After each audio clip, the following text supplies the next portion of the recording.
கிடையாது. எல்லாமே அவங்க ரெண்டு பேருக்குள்ள உறவு இருக்கு, அது சொல்லாத சொல், அந்த சொல்லுக்கு விலையே கிடையாது. அந்த மாதிரி தான் சொல்லாத சொல்லுக்கு விலையேதும் இல்லாத உறவை பகிர்ந்து கொண்ட மன்னரும் அரசரும். எனக்கு என்ன ஆச்சரியம் இருக்குன்னா, ஒரு கவிதை எழுதி கொடுத்ததுக்கு அப்புறம் பாட்டு டியூனு போட்டு, ஒரு உதாரணத்துக்கு அத்திக்காய் வச்சுப்போம். ஜெயாலாம் இருக்கும்போது மேடையில் பாடக்கூடாது, இருந்தாலும் சும்மா ட்ரை பண்ணி பாடுறேன். இப்போ ஒரு டியூன்ல வர நெளிவு சொல்லியோட சொல்றாரு,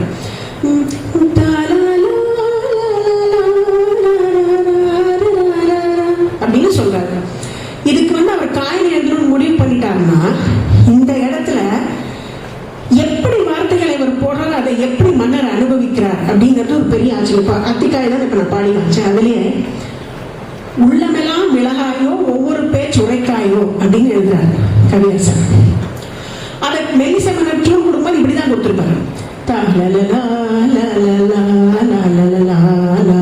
அப்படிதான் கொடுத்துருப்பாரு. ஆனா கவிதையை வாங்கின அப்புறம் டிஎம்எஸ் எப்படி பாட வைக்கிறாரு, பிடிஎஸ் சார் எப்படி பாட வைக்கிறாரு, உள்ளமெல்லாம் மிளகாயோ ஒவ்வொரு பேச்சு உரைக்காயோ அப்படின்னு.